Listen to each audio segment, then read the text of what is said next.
What if I told you that one of the most unlikely comedy stars of the 90s would go on to become not only a Hollywood mainstay, but also one of the wealthiest and most influential entertainers in the world? Adam Sandler's story is not just about goofy voices, slapstick humor, and box office comedies. It's a story of persistence, timing, and a sharp business mind hidden behind that casual, easygoing persona. Today, we're diving deep into the life, career, and fortune of Adam Sandler, uncovering how he transformed from a young stand-up comedian in New York to a global entertainment icon worth hundreds of millions of dollars.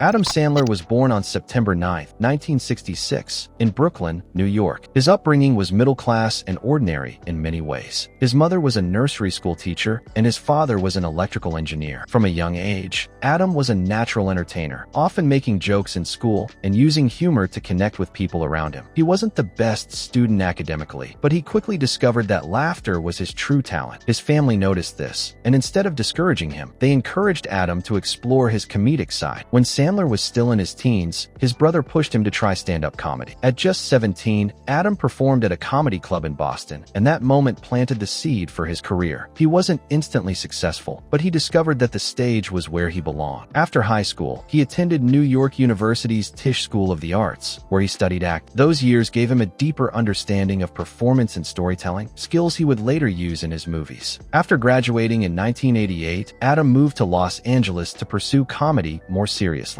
Like many aspiring entertainers, his early years were tough: small gigs, late-night sets, and constant rejection. Back then, when we would do the comic strip, we used to go on at the comic strip and Catch a Rising Star.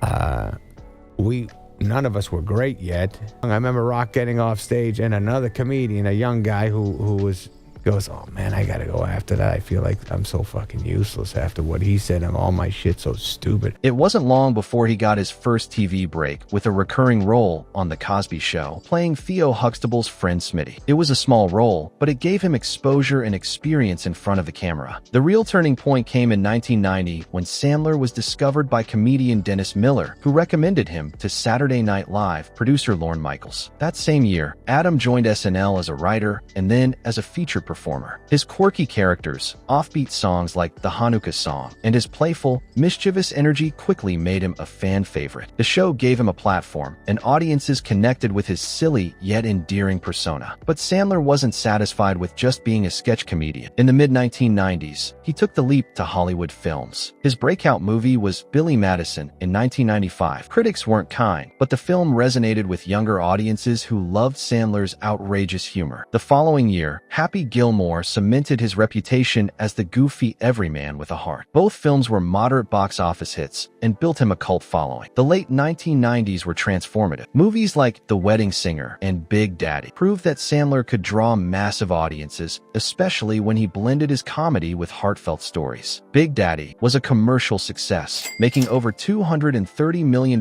worldwide, and it made studios realize that Adam Sandler was more than just a comedian. He was a bankable star. It was around this time that Sandler showed his true business acumen. In 1999, he founded his own production company, Happy Madison Productions, named after his early hits Happy Gilmore and Billy Madison.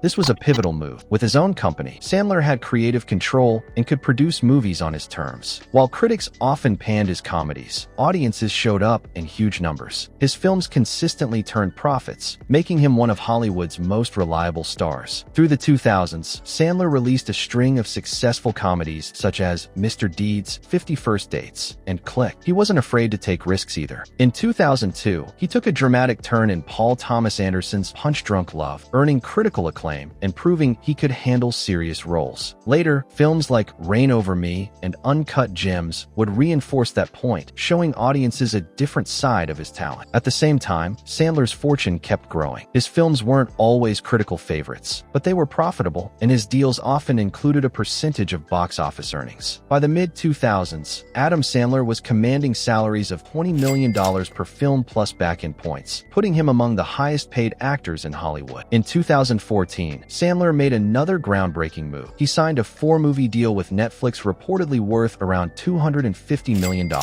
At the time, many questioned the decision, but it turned out to be visionary. Streaming was on the rise, and Netflix was hungry for content that would attract subscribers. Sandler's comedies, popular with families and international audiences, were a perfect fit. Movies like The Ridiculous Six, Murder Mystery, and Hustle became some of Netflix's most-watched titles. The deal cemented Sandler's status as a pioneer in the streaming era. As his career evolved, Adam Sandler maintained his signature style, goofy yet relatable, silly yet heartfelt. Critics often dismissed him, but audiences consistently showed up. And while the comedies fueled his fortune, his occasional dramatic roles earned him respect in the industry. Uncut Gems, in 2019, directed by the Safdie brothers, was a career-defining performance. Sandler played a desperate New York jeweler, and his performance earned rave reviews, showing a raw, intense side of him that many hadn't seen before. So how wealthy is Adam Sandler today? Estimates put his net worth at over $400 million.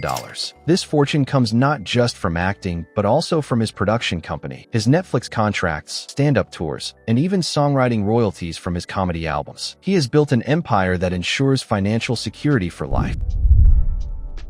But what about his personal life today? Unlike many Hollywood stars, Sandler has always kept a relatively low profile off-screen. He married actress Jackie Titton in 2003, and together they have 2 daughters. Family is central to his life, and many of his films even feature cameos from his wife and children. Despite his wealth, Sandler is famously down-to-earth. He's often seen walking around in oversized basketball shorts and t-shirts, enjoying a quiet life in Los Angeles. Friends and colleagues often describe him as loyal, generous, and surprisingly modest for someone with his level of fame. A typical day in Sandler's life isn't filled with red carpets or glamorous parties. Instead, he spends time with his family, plays basketball with friends, and works on projects he's passionate about. He continues to write, produce, and act, balancing comedies with the occasional dramatic role. And he hasn't left behind his love for stand-up comedy. He still tours and performs live, reminding audiences of his roots. Adam Sandler's journey is a reminder that success in Hollywood doesn't always follow the traditional rules. He built his career by staying true to his comedic voice, creating his own opportunities, and embracing new platforms like Netflix before others did. Today, he lives comfortably, doing what he loves, surrounded by family and friends, with the freedom to pick and choose projects without financial pressure. From a class clown in Brooklyn to a global star, Adam Sandler's story is one of persistence, creativity, and smart business moves. He may be known for silly voices and outrageous characters, but behind it all